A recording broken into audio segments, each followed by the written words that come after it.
Hey everyone, welcome back. Ready for another deep dive? Always ready to dive in. Awesome. So today we're tackling something that can make or break your score. Putting. Putting. The great equalizer, right? You got it. Especially those tricky putts inside 10 feet. Those can be real game changers. Absolutely. And you know what? We've got some fascinating insights from a text on putting techniques. Ooh, juicy stuff. Lay it on me. Oh, you better believe it. We're talking about aiming outside the cup. Wait, what? Aiming outside the cup. That sounds counterintuitive. Right, but hear me out. This is all about psychology and confidence. Okay, I'm intrigued.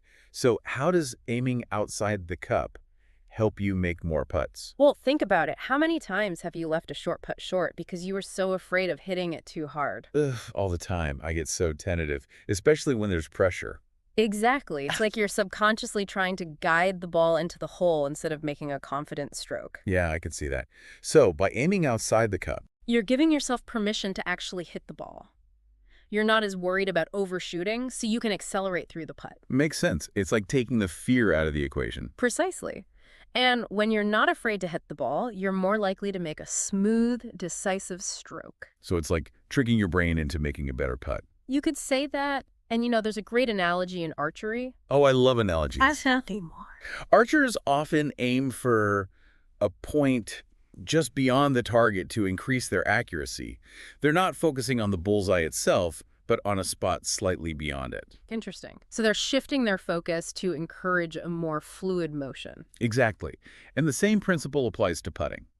By aiming outside the cup, you're shifting your focus away from the fear of missing short and encouraging a more confident stroke. So are you saying we should always aim outside the cup? It depends. On longer putts, distance control becomes more crucial, so it's not as simple as aiming outside the cup. Right, that makes sense. I guess there's more to it than just pointing and shooting. Absolutely. There's a whole other element we need to consider. And this source dives deep into it. Reading the greens. Yes. The green. The ultimate mystery. You got that right. And the biggest factor, understanding slope. It's not just about uphill or downhill. Oh, I know. I've been fooled by some seemingly flat greens that ended up breaking like crazy. It happens to the best of us. Even subtle slopes can send your ball veering off course. So how do you learn to see these subtle slopes? It feels like a hidden language sometimes. It takes practice, but you can train your eye to spot those sneaky little breaks. It's all about paying attention to the contours of the green. Contours. Yeah. Like the shape of the land. Exactly. Think of it like a topographical map. You see those lines that indicate elevation changes? The green has those too, just on a smaller scale. Okay, I'm starting to see it. But how do you translate those contours into actual putting strategy? Well, that's where the fall line comes in. Imagine you poured a bucket of water on the green. The direction that water would flow, that's the fall line. Ah, the path of least resistance. Precisely. So once you identify the fall line, you can assess how steep the slope is and adjust your aim accordingly. So it's about visualizing an invisible roadmap on the green, following that fall line. Exactly. And here's a tip. Pay attention to how other players' putts break. It can give you valuable clues about the slope. Oh, that's smart. So it's like crowdsourcing your green reading. Exactly. The more you observe and practice, the better you'll get at reading those subtle slopes. All right, I'm ready to hit the practice green. But, life happens, and we can't always be out on the course. Right. But you can bring the practice green home. Oh, how do we do that? A good putting mat. Seriously, they're a game changer. You can simulate real course conditions right in your living room. So I can practice those tricky breaking putts without leaving the house. Exactly. And the beauty of a putting mat is consistency. You can set up specific distances and slopes, allowing you to work on those trouble spots. Repetition is key, right?